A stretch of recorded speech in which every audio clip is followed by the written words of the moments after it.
Hello, welcome to Beauty Will Save the World. Um, this is a very amateur uh, amateur channel,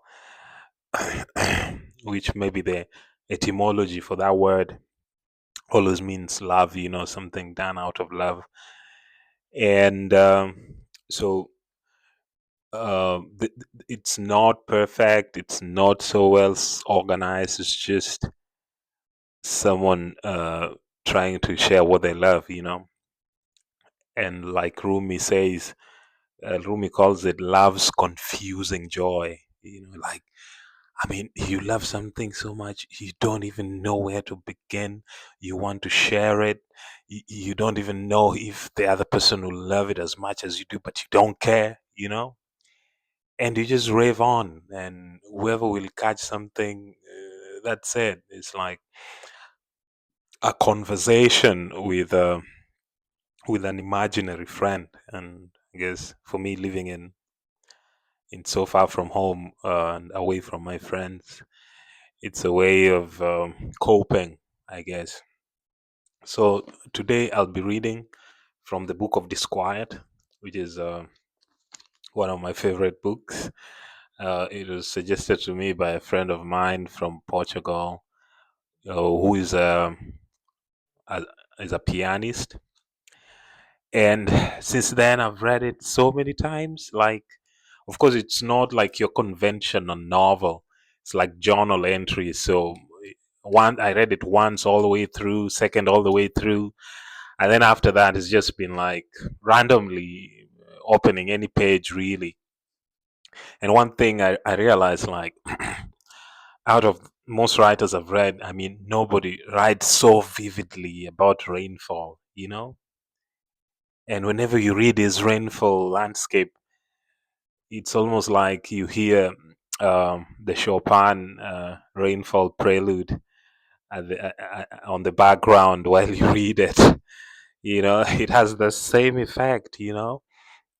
And this early winter, it's been raining a bit. I think even right now it's raining outside with a little showers. So it's very appropriate for me to read these excerpts from the Book of Disquiet. And I'll just read them. They're just random. Then we'll see. Okay, let me read the first one. Uh, this translation is not the first translation I read. I prefer the translation that the Penguin Classics has, uh, and I really love the cover as well of the Penguin Classics. So I'll go get it. I don't mind having two versions, but still, even this translation has something of that charm. So, part 38, 1913. It's raining hard, even harder and harder.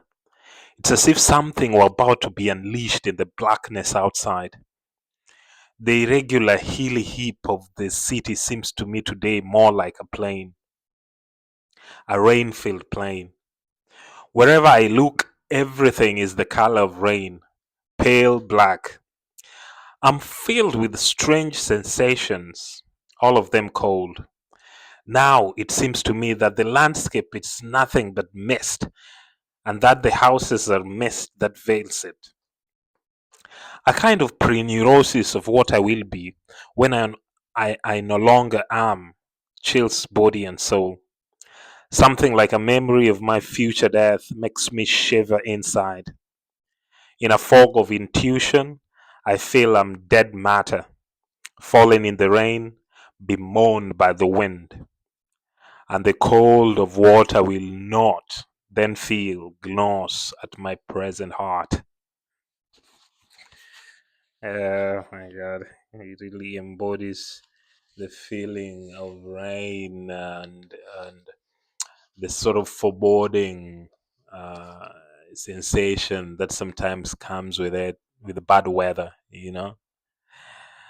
Makes you really go inside, not only inside the house to escape from the rain, but really inside yourself to find a bit of shelter inside. And contrast it with the gloomy outside, and sometimes it gets to you.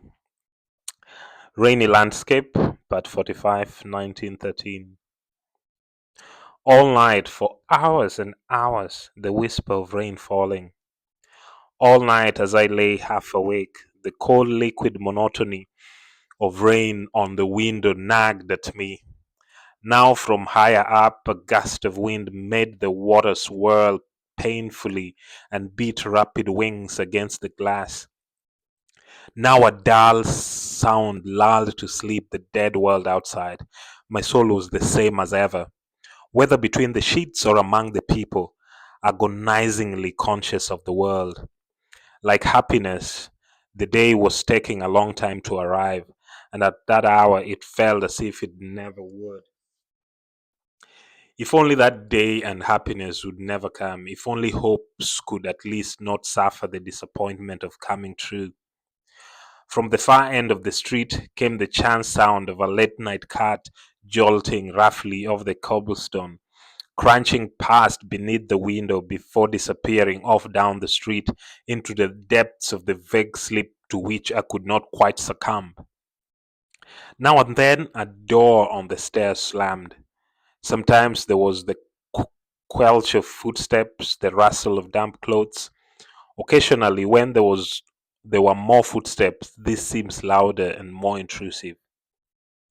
Then, as the footsteps faded, silence returned, and the rain continued immeasurably to fall. Whenever I opened my eyes from the false sleep, I saw flickering on the darkly visible walls of my room fragments of dreams yet and dreams, faint lights, black lines, small nothings that rose and fell. The furniture loomed larger than it did during the day, blurred shapes in the absurd darkness. The presence of the door was indicated only by something neither pale nor darker than the night, but different.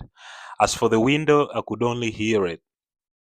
New, fluid, and uncertain, the rain continued to sound. The moments slowed to keep pace. The solitude of my soul grew, spread, enveloped what I was feeling, what I wanted, what I was about to dream. The vague objects, participants in the darkness of my insomnia, came to share both place and pain in my desolation. Amazing. The beginning reminded me of a poem by Alejandra Pizarnik, an Argentinian poet. I like all night, the hours and hours, the whisper of falling rain, all night, that all night repetition in her poem. All night, I hear the sound of water falling. It's also rain. I mean, she could must have read Pessoa or something. I don't know. All night, I hear the sound of water falling, the sound of water sobbing. Yeah. Oh my God. I'm just making that connection right now. Anyway, let me read the next rain. The next rain scene. Landscape in the rain, part 55, 1914. With each drop of rain, my failed life weeps with nature. There is something of my own disquiet in the steady drip and patter by which the day vainly empties out its sadness upon the earth. It rains and rains. My soul grows damp just listening to it. So much rain, my flesh turns liquid and watery around my consciousness of it. An uneasy cold closes icy hands about my poor heart. The hours gray and stretch out in time, the moments drag. How it rains. The gutters spout tiny torrents of sudden water. Into my mind percolates and troubling sound of water rushing down pipes. The rain beats indolently, mournfully against the window panes. In the A cold hand grips my throat and will not let me breathe in life. Everything is dying in me, even the knowledge that I can dream. I do not feel well, not in any physical sense. My soul finds hard edges to all the soft comforts of which I lean for support. Every grace I look on has grown dark, defeated by the impoverished light of this day, now set to die a painless death. I mean, how dreary. How dreary. The rainfall seems to really bring out the dark side of him. Rainy day, part 113, 1915. The air is a concealed yellow. The air is a concealed yellow, like a pale yellow seen through a grubby white. There's hardly any yellow, though in the gray air, the pale gray, however, contains a tinge of imagined yellow. I think I experienced that phenomenon when I was a kid, a long time ago. I mean, it must have happened after, but it always seemed so magical when we were kids that probably after rain, there's always a certain tinge of yellow in the atmosphere. And it got us all excited. And we went out to play. And the rain wasn't that much rain. Probably it just showered a bit, then there was a bit of rainbow. And then the atmosphere took a certain yellow tinge that Pessoa talks about here on after the rain. It's magical, really, and I can see why he noticed it. You know, as a poet, notices very tiny details of such phenomena. Then let's see. Yes, another excerpt, a bit longer. I don't know if I'll read the whole of it, but let's see. The silence that emanates from the sound of the falling rain spreads in a crescendo of grey monotony along the narrow street I'm gazing down at. I'm sleeping on my feet, leaning against the window, as if there were nothing else in the world. I search myself to find out what feelings I have before this unraveling fall of dark, luminous water, standing out clearly against the grubby facades, and even more clearly against the open windows. And I don't know what I feel. I don't know what I want to feel. I don't know what I think or what I am. Before my unfeeling eyes, the repressed bitterness of my own life peels off the suit of natural joy it wears in the prolonged randomness of the everyday. I realize that I'm always sad, however happy or content I may often feel. And the part of me that realizes this stands a little behind me, as if it was leaning over me, standing at the window, and stares out with more piercing eyes than mine, over my shoulder and over my head at the slow, slightly undulating rain that filigranes the brown evil air. One should abandon all duties, even those not demanded of us, reject all cozy hearths, even those that are not our own, live on what is vague and vestigial among the extravagant purples of madness and the false lace of imagined majesties. To be something that does not feel the weight of the rain outside or the pain of inner emptiness, to wander with no soul, no thoughts, just pure impersonal sensation along the winding mountain roads, through the valleys hidden among steep hills, distant, absorbed, ill fated. To lose oneself in landscapes like paintings, to be nothing in distance and in colors. Safe behind window panes, I do not feel the soft gust of winds that tears and fragments the perpendicular fall of the rain. Somewhere, a section of the sky clears. I know this because behind the half cleaned window immediately opposite, I can just make out a calendar on the wall that I couldn't see before. I forget. I stop seeing, stop thinking. The rain stops, but lingers a moment longer in a cloud of tiny diamonds, like crumbs shaken off a great blue tablecloth somewhere up above. You can sense now that part of the sky is already blue.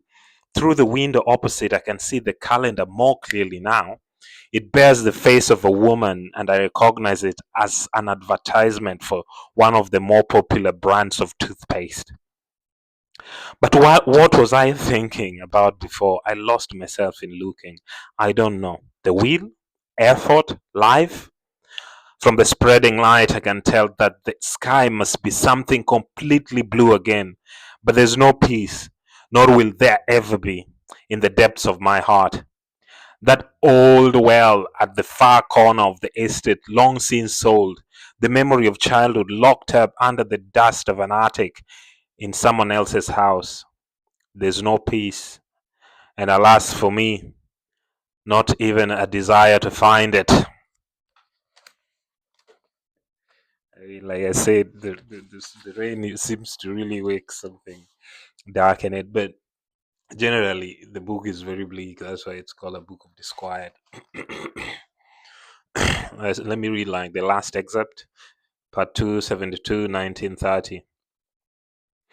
The rain was still sadly falling, but less heavily, as if infected by universal weariness.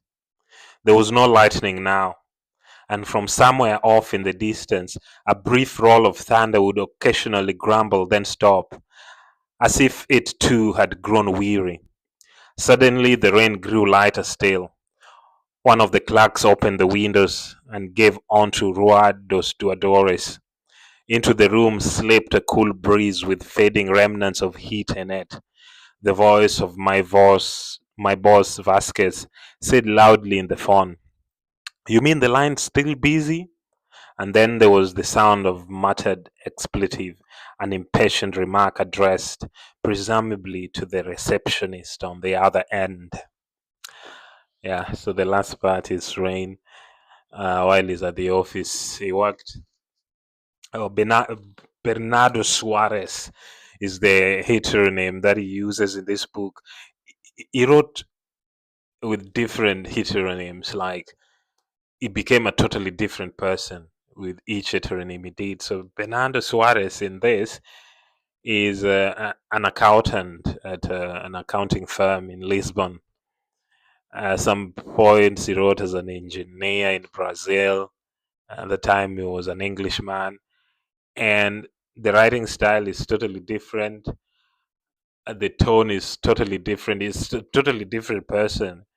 It is said that even his handwritings, when he did this, totally changed. I don't know. He had some sort of split personality. I'm not sure, but somehow he got to use this madness of his to make himself a creative genius. And the Book of Disquiet is just one of those books that shows the troubleness. That the sort of troubled soul that he had, but is his passion for poetry, his passion for creativity, his passion for writing comes through against that bleak background to show that something beautiful can still come out of such madness and disquiet. And nobody does it better than Fernando Pessoa.